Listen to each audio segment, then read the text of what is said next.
Добрый день, уважаемые граждане. Хотел бы обратиться к тем иностранным гражданам, которые находятся на территории России на основании трудового патента.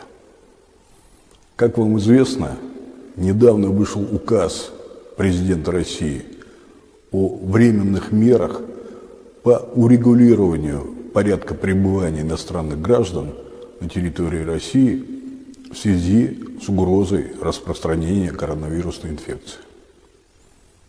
И главный вопрос, который задают сегодня большинство, скажем так, патентщиков, так платить за патент или не платить? Чтобы получить четкий, ясный и однозначный ответ, вы для начала должны ответить самому себе на вопрос: планируете ли вы после 15 июня находиться на территории России или нет? Первое.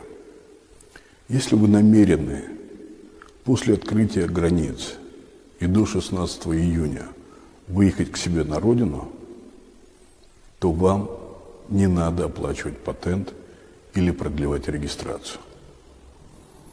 В данном случае ваша главная задача – спокойно работать, накопить средства на дорогу и выехать до 16 июня за пределы России.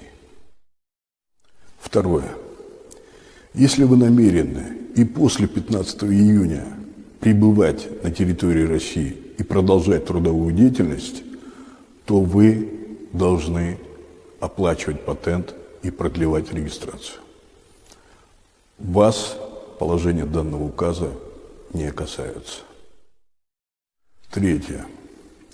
Если же по тем или иным причинам вы не смогли оплатить патент или продлить регистрацию, но все же, опять-таки, собираетесь дальше, после 15 июня, продолжать работать на территории России, то в вашем случае надо подготовить пакет документов и заново подать документы на получение патента.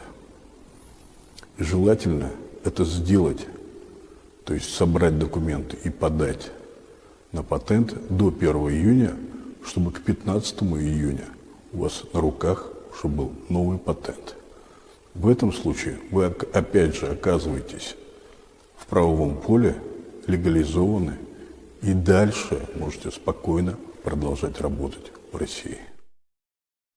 Таким образом, по итогу, самым главным является ответ на вопрос: вы планируете выезжать за пределы России после 15 июня или остаетесь работать здесь?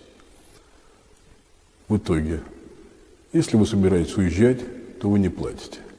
Если остаетесь, то у вас жизнь течет в обычном режиме, вы платите